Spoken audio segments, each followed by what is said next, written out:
செங்கல்பட்டு அருகே 10 ஆண்டுகளாக நடந்து வரும் ரயில்வே மேம்பால பணிகளை விரைந்து முடிக்க பொதுமக்கள் கோரிக்கை விடுத்துள்ளனர்.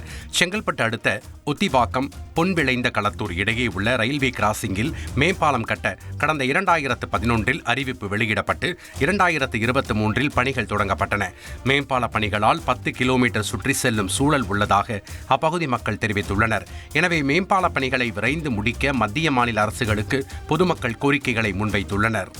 கேட்டை வர மூடிட்டதுனால நேரடியாக போக முடியாது, சுற்றிக்கிட்டு தான் போகிறதா இருக்குது. இன்னும் ஒரு 5 கிலோமீட்டர் உள்ள சுற்றின்னு தான் போகணும்.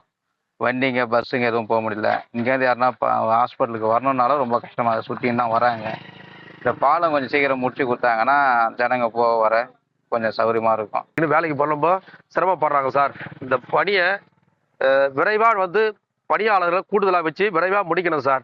இவங்க ரயில்வே கட்டணம் சவுர் வேற போட்டதுனால சுற்றின்னு போடுறாங்க சார். உங்கள் தந்தி ஒன் தொலைக்காட்சியில் தெனாலிராமன் தினமும் மாலை 6 மணிக்கு காண தவறாதீர்கள்.